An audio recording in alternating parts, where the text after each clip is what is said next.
श्री कृष्ण गोविंद हरे मुरारी, हे नाथ नारायण वासुदेव।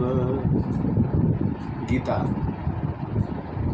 के अध्याय 2 के अंतर्गत कुछ चर्चा करना है, जिसमें कि हम ये बताएंगे कि भगवान कहते हैं कि ये शरीर जो है आपको मिला है कुछ करने के लिए, आप इससे कुछ कर सकते हैं और करने के बाद आपकी यात्रा समाप्त होने के बाद आपकी आत्मा दूसरे शरीर में प्रवेश करेगी। गीता का 204 ये रामचरितमानस का मानस ज्ञान का 240वां भाग है ये, और गीता का चर्चा ये पितृपक्ष के दरमियान होता रहेगा, जिसमें कि हम भगवान की चर्चा भी करेंगे और गीता की भी चर्चा करेंगे।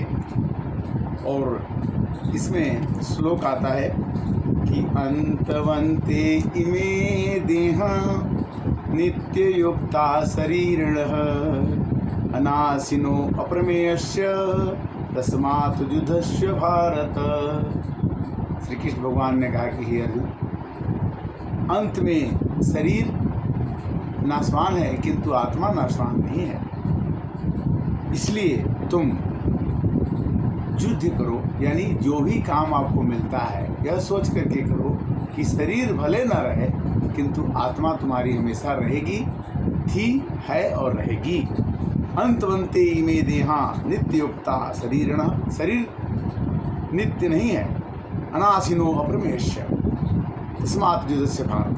तो कहते हैं कि ये एनम वेति हंतारम यश चैनम मन्यते हतम भवतो नो विजानीतो न अयम हंति न हन्यते। आत्मा न किसी को मारती है और न किसी के द्वारा मारी जाती है, मरता तो केवल शरीर है। कहते हैं यह एनम वेति हंतारम, आत्मा को मारने वाला समझता है। आत्मा किसी को नहीं मारती, शरीर ही किसी पर अटैक करता है, मारता।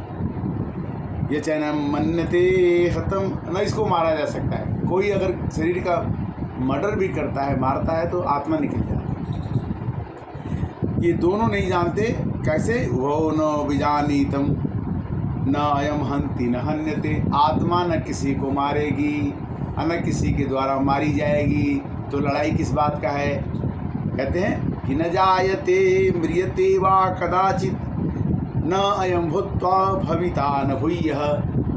आत्मा न जन्म लेती है और न मरती है, न अयम भूत्वा भविता न भूयो अजो नित्यः श्वासतोऽयं प्राणो न हन्यते हन्यमाने शरीरे। शरीर के मर जाने पर भी आत्मा नहीं मरती, आत्मा नहीं रह जाती है, क्योंकि आत्मा के शब्द, आत्मा के कर्तव्य, आत्मा के स्वभाव के संसार में आत्मा छोड़ के दूसरे शरीर में चले। जैसे कहते हैं कि स्वामी विवेकानंद बड़े अच्छे थे, डॉक्टर अब्दुल कलाम बहुत अच्छे थे, गांधी जी बहुत अच्छे थे, वो आत्मा मरी का, आत्मा तो यहीं पर है। आत्मा दूसरे शरीर में प्रवेश करके अपने गुणों का आदान प्रदान करती रहेगी। वेदा विनाशिनो नित्यम एनम अज अव्ययम, यह खर्च नहीं होती। जैसे विद्या खर्च नहीं होती, वैसे आत्मा खर्च नहीं होती। विद्या का भी खजाना सरस्वती की भंडार की बड़ी अपूर्व बात, जो खर्चे त्यों त्यों बढ़े बिन खर्चे घट जात। ये सरस्वती, तुम्हारा खजाना खर्च करने से बढ़ता है। आत्मा जन्म लेती रहेगी, जन्म लेती रहेगी, आती रहेगी, जाती रहेगी, वो खर्च नहीं। कथम पुरुषम पार्थम किम घातम हंतिकम। तो श्री कृष्ण भगवान ने कि किसको कौन मारता है, कब मारता है, ये पता नहीं चलता। कहते हैं कि आत्मा को न कोई काट सकता है, न कोई जला सकता है, न कोई गीला कर सकता है, न कोई सुखा सकता है। कैसे? नैनम छिन्दन्ति शास्त्राणि नैनम दहति पावकः नैचन्नं कलेद्यानोऽपि न शोषति मारुतः। नैनम छिन्दन्ति शास्त्राणि, न इसको किसी शास्त्र से, किसी अस्त्र शस्त्र से काटा नहीं जा सकता। आत्मा को नयनम दहत पाव का कोई आग से जला नहीं सकता। नयनम न चैनम कलंद्यापी, इसको कोई गीला नहीं कर सकता। न सुसती मारता, न इसको हवा सुखा सकती है।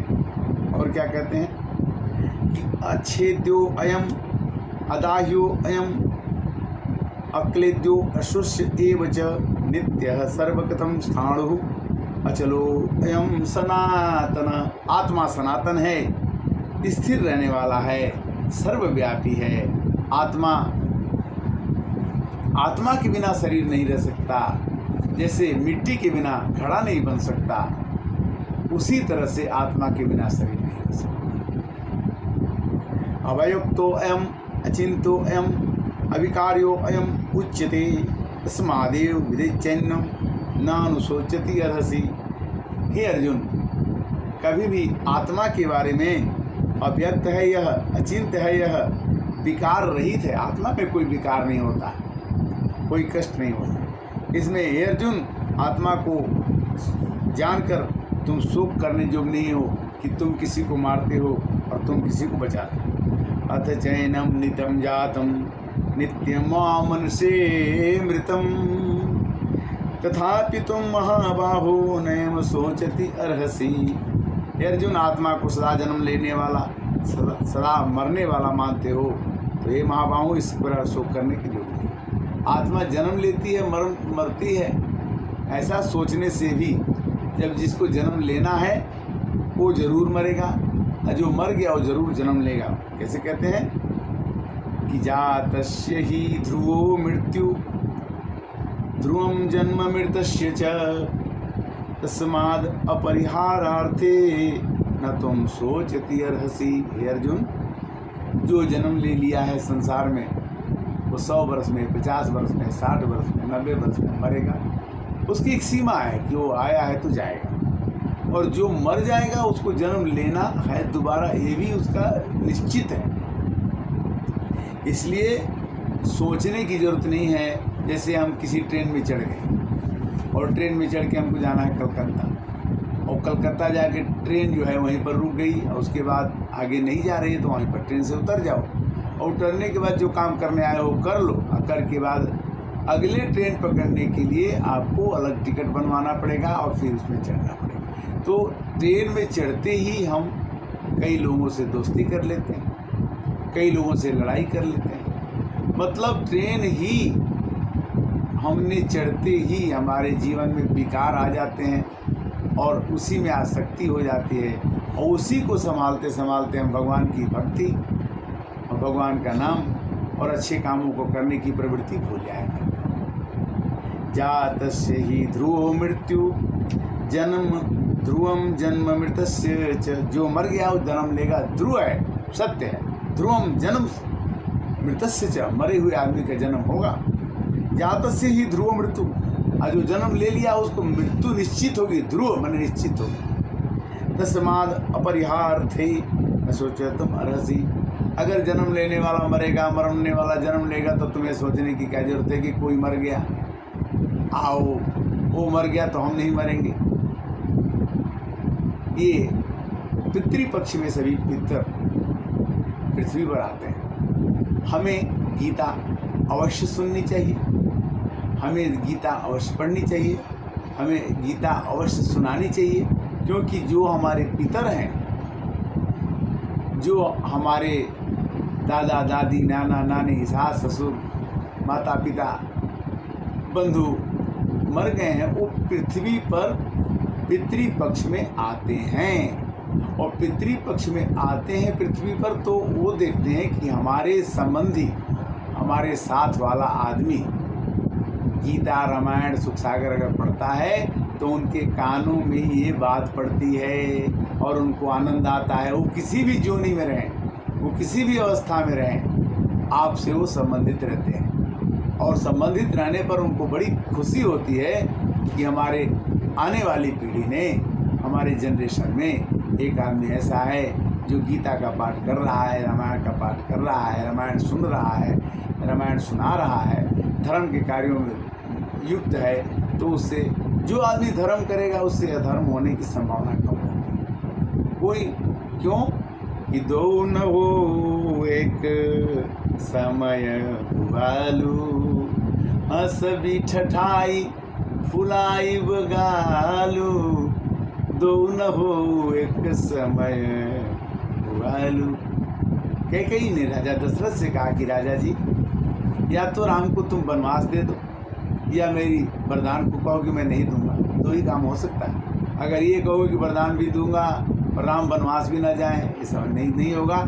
इसी तरह से हम जीवन में जब जीव आता है तो ये प्रतिज्ञा करता है कि ये भगवान मेरे को माँ के गर्भ से निकाल दो, मैं कोशिश करके आपको भजन करूँ। भजन ही एक सहारा होता है। हमें जो कर्तव्य मिला है, जो हम कर्म योग से अपने परिवार का देखभाल करें, कर्म योग में भगवान एक ही बात कहते हैं कि जो भी काम करो, अच्छा करो या बुरा करो, मेरे को अर्पण कर दो, चढ़ा दो और फिर उस काम को करो। तो वो जैसे हम छोटा सी चीज़ भगवान को चढ़ा के खाते हैं, पाते हैं, तो प्रसाद बन जाता है। अगर हम कपड़ा भी पहनते हैं, भगवान को चढ़ा के पहनते हैं, तो भगवान का एक पोशाक बन जाता है। हमें भगवान के साथ जुट के रहने में, चलने में, सुनने में, घूमने में, देखने में, सब जगह भगवान का दर्शन होने लगे तो एक भाव होता है कि आत्मा उससे प्रसन्न होती है कि जिस काम के लिए आया है ये, इसको तो उसे बाध्य होकर के ही करना पड़ेगा। हम नहीं चाहते हुए भी गलत काम कर देते हैं और बाद में पश्चाताप करते हैं कि हमारी बुद्धि में क्या हुआ, ऐसा क्यों हुआ कि हमने ऐसा कर दिया।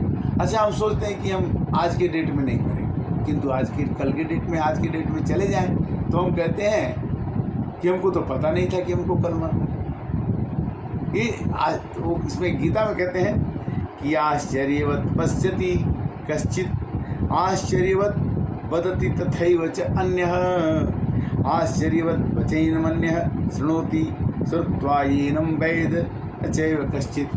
कोई कहता है कि अरे वो तो कल उनसे मेरी बात हुई थी, आज कैसे मर गए, आश्चर्य से पूछते।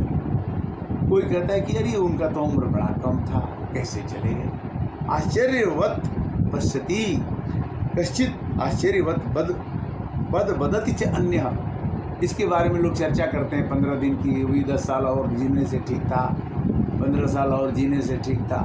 किंतु जीना से ठीक था कि आप डिसाइड नहीं कर सकते, आप निश्चित नहीं कर सकते। जितनी चाबी भरी राम ने, उतने चले खिलौना, हंसते हंसते रोना सीखो, रोते रोते हंसना। तो हमारी ये गीता की चर्चा आपसे ये अंतिम श्लोक होगा कि देहि नित्यम अवध्योऽयं देहे सर्वस्य भारत, तस्मात् सर्वाणि भूतानि न शोचितुम् अर्हसि।